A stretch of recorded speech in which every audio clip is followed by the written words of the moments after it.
Olá, estamos aqui com mais uma live eleitoral gratuita. Fábio Maca, candidato a deputado federal, número 5128. Lembra que eu disse que a live eleitoral gratuita não tem hora. Quando acaba a minha agenda, eu tenho uma folga da agenda de campanha do dia, aí eu venho aqui no Face conversar com vocês ao vivo.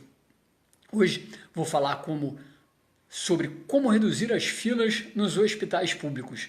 Mas antes, vou relatar para vocês um papo que eu tive com o Robson Mendonça, presidente do Movimento de Defesa da População em Situação de Rua aqui no estado de São Paulo. Conversando com o Robson, que eu apoio por conta dessa causa de tirar os moradores, a população dessa situação de rua, né? Dando sequência àquilo que eu tinha falado ontem, todas as vidas importam, todas as vidas humanas importam. Então, é dever da sociedade resolver esse problema da população em situação de rua. Então, conversando com o Robson, a gente tocou em dois pontos que vão ser levados à frente pela minha campanha a deputado federal, se Deus quiser, me elegendo. São duas bandeiras que eu vou levar à frente no Congresso Nacional. Quais são elas? Primeiro, a política nacional para a população em situação de rua foi instituída por um decreto. Então, o Robson teme que qualquer outro presidente da República pode, a qualquer momento, revogar esse decreto. Por isso, a grande bandeira seria transformar esse decreto num projeto de lei para a gente garantir no Congresso Nacional que a política nacional para a população em situação de rua, para ajudar essa população a sair dessa situação, tem que ser instituída por lei, garantida que não vai ser por conta de um presidente de ideologia A ou B que possa revogar essa política. Porque o importante não é a ideologia, o importante é resolver o problema dessas pessoas que estão em situação de rua. Daí a importância de transformar esse decreto, primeiro no projeto de lei, e aprová-lo posteriormente no Congresso Nacional, para evitar que algum tipo de atuação ideológica na presidência da República possa acabar com essa política nacional. Então esse é o primeiro ponto. O segundo ponto seria investir num projeto que colocasse profissionais nos atendimentos dessa população de rua, que pudesse fazer uma triagem com esse pessoal. Por quê? Porque cada pessoa nessa situação de rua tem um histórico, tem um problema distinto.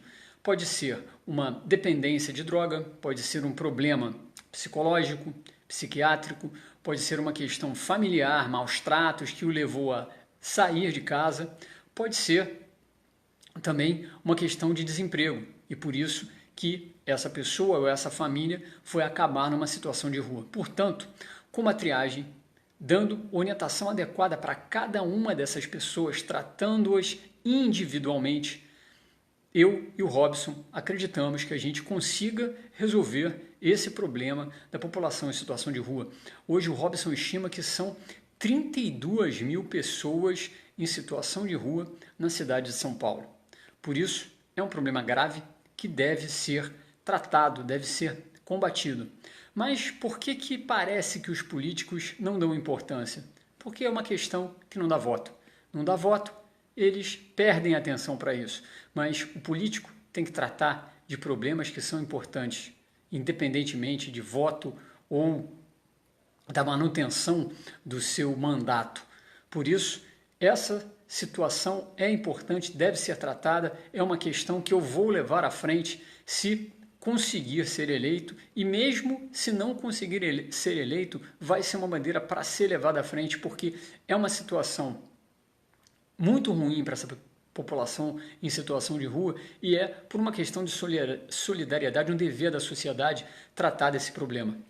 Repito, são quase 32 mil pessoas em situação de rua aqui na cidade de São Paulo, segundo o Robson. Por isso que o problema é tão grave e a gente tem que fazer de tudo para resolver o mais rapidamente possível.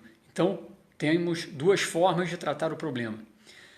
Colocar o decreto da Política Nacional de Situação de Rua, levar esse decreto para ser um projeto de lei e depois aprová-lo no Congresso Nacional para evitar que um presidente da República possa revogar essa política. E dois, investir em programas que insiram profissionais para fazer uma triagem dessas pessoas, para conseguir identificar qual o problema de cada um deles, tratá-los individualmente, encaminhar individualmente esse problema, que assim a solução vai ser muito mais eficaz e a gente consegue resolver o problema. Vai ser rápido? Provavelmente não, mas é um norte para a gente resolver esse problema. Outra questão muito abordada hoje, com quem eu conversei, né, no dia a dia, na rua, na campanha, é a questão da saúde. A saúde, saiu uma pesquisa há alguns dias atrás, 70% dos entrevistados mencionaram a saúde como o principal problema brasileiro hoje. Você vê que é a realidade da pessoa falando por ela, né? Muita gente fala em corrupção, a gente fala na crise política, mas o que pega mesmo para a população é a saúde. E por isso a gente deve cuidar da saúde. Mais de 70% dos brasileiros não têm plano de saúde. São quase 145 milhões de brasileiros que são prováveis usuários do Sistema Único de Saúde, dos hospitais públicos. Então, temos que também olhar para esse problema, mas olhar para esse problema com outro foco.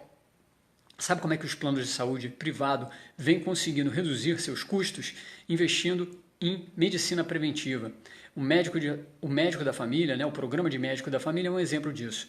Saiu uma pesquisa em 2012 dizendo que os planos de saúde privados, para cada R$1 investido em medicina preventiva, o plano de saúde economizava R$2. Imagine então, se a gente gasta 100 bilhões em saúde, a gente conseguiria economizar 200 bilhões de reais por ano. É uma medida eficaz e o melhor da medida é manter a população saudável, sem que ela precise enfrentar as filas nos hospitais públicos. Essa é a ideia de um programa de medicina preventiva com médicos de família, um acompanhamento permanente para cada cidadão. Com isso, a gente mantém a população saudável, reduz as filas dos hospitais públicos e diminui os gastos com saúde. Com isso, sobraria mais dinheiro para educação, para assistência social, para resolver o problema de moradia digna no país. E é isso que a gente tem que fazer, gestão. Esse investimento em gestão na área de saúde, colocando grande parte da nossa verba em medicina preventiva, para evitar com que as pessoas fiquem doentes, já é um grande caminho, não só para manter a população saudável, mas para reduzir custos do Sistema Único de Saúde. E não é só o custo do Sistema Único de Saúde, não. As empresas vão sair lucrando também porque você reduz o número de afastamentos com a medicina preventiva. Todo mundo sai ganhando. É aí que a gente tem que focar nesses próximos anos.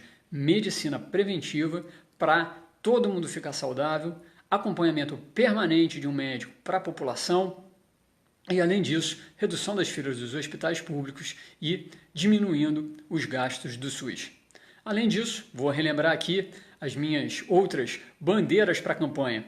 O incentivo ao empreendedorismo, colocando aulas de empreendedorismo e educação financeira nas escolas públicas.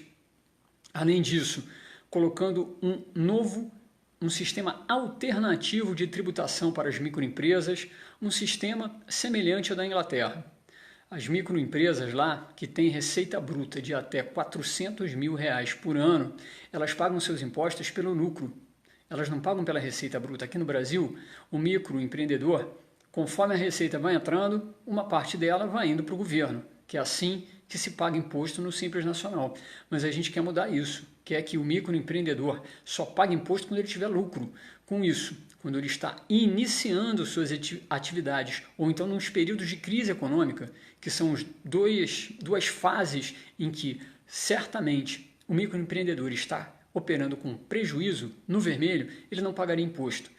É a reprodução do modelo inglês. Deu certo lá, tenho certeza que vai dar certo aqui. A gente precisa incentivar o empreendedorismo. Os micro, pequenos e médios empreendedores são hoje responsáveis por quase 60% dos postos de trabalho no país. Daí a importância do incentivo ao empreendedorismo. Então, dando aulas de empreendedorismo e educação financeira nas escolas, um regime alternativo de tributação e conseguindo melhor acesso ao crédito, ou seja, baixando essas taxas de juros dos bancos. Com isso, o micro, pequeno e médio pode ter um acesso mais facilitado ao crédito, consegue pagar essa taxa de juros à medida que vai tendo lucro, porque hoje as taxas de juros estão muito superiores à inflação, é quase impossível de conseguir expandir o seu negócio. Então, incentivo ao empreendedorismo, uma das bandeiras da minha campanha, além da saúde, do investimento em saúde preventiva e dessa defesa da população em situação de rua para a gente finalmente tentar resolver definitivamente esse problema. Vou encerrando a minha live por aqui. Grande abraço para vocês, obrigado aqui pelo acompanhamento e, se Deus quiser, estamos juntos, vamos continuar brigando nessa campanha para conseguir colocar o empreendedorismo nas escolas públicas, investimentos em programas de medicina preventiva nos hospitais, no Sistema Único de Saúde, a defesa da população de rua e cortar gastos públicos, que isso também é uma medida emergencial para o país. Hoje, por exemplo, são 24 mil cargos ocupados por pessoas que não fizeram concurso público no governo federal. Esses 24 mil cargos ocupados por pessoas não concursadas nos custam 8 bilhões de reais por ano. É muito dinheiro. O corte de gastos públicos é essencial para a gente conseguir superar essa crise, esse rombo nas contas públicas que pode chegar esse ano a 160 bilhões de reais. Um abraço, gente. Me despeço por hoje. Amanhã a gente volta com mais uma live eleitoral gratuita. Um abraço!